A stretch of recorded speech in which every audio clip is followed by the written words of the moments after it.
деца и како родителите да бидат сигурни дека нивните деца се во добри раце. Слушнаме дека од пред 2 години има измени законски со кои дадилките се професионализира и неопходно да имаат лиценци. Од друга страна, многу често родителите за да бидат сигурни ангажираат некој близок роднина, пријател, соседка или пак по препорака од некој што го познаваат дека претходно добро го чувал нивното дете. Но еве овој случај покажува дека и тоа не може да биде гаранција. На оваа тема во вестите разговарам со Драги Змијанац од првата детска амбасада Мегеши. Господине Змијанац, добре дојдовте во вестите на Канал 5. Кажете ми како понатака да не се повторат вакви случаи?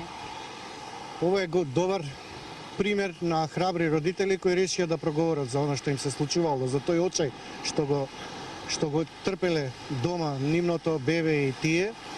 И само може да биде превентивна мерка дека опомена, аларм до сите родители да внимаваат кому ги остават децата на чување. Но од друга страна, родителите се збунети. Имаме голема листа на чекање на родители чии деца се уште чекаат за вклучување на нивните деца во градинка.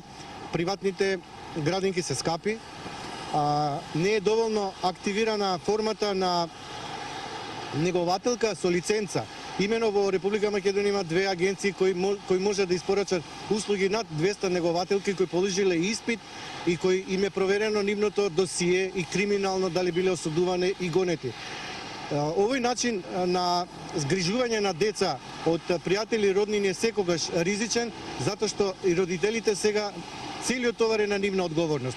Во случај да имале договор со некоја агенција или пак да го пратиле детето во градинка, навистина ќе имале поголеми правни механизми како да се справат. Но морам да нагласам дека храброста да се објави ова видео говори за тоа дека сепак и судството и полицијата морат да им посветат сериозно внимание на видеоснимката и доколку таа се докаже дека е веродостојна, треба да биде земена сериозно предвид при конечната пресуда на судијата и да се земе како аргумент што поострого да се санкционира дадилката.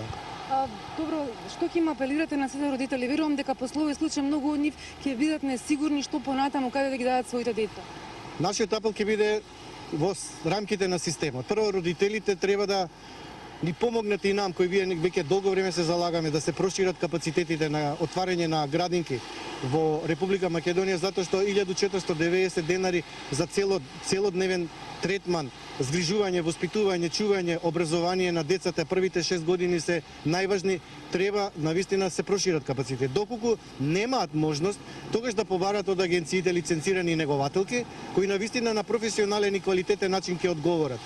Третата форма е, ако има голем број на работнички пред се во фабрики или во компании, да ги остапат своите простори, да можат да таму се згрижуваат децата и тоа да биде повторно во рамките на ингеренција на Министерството за труд и социјална политика и да може да се зголеми опфатот наместо 20-24%, најмалку 50% на деца кои се вклучени во воспитно-образовниот претшколски процес.